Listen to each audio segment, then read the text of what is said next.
Hello guys, good afternoon sa inyo.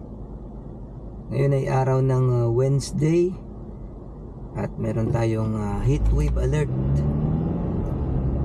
Sa 31 degrees na po tayo at feels like 36.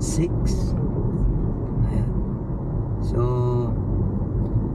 on the way sa work at ingat lang po sa biyahe, yung mga kapwa ko biyahero ngayon.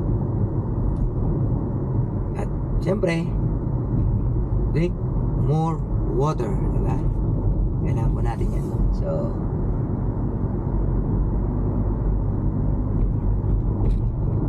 uli, magandang tanghali po sa inyo. Ingat!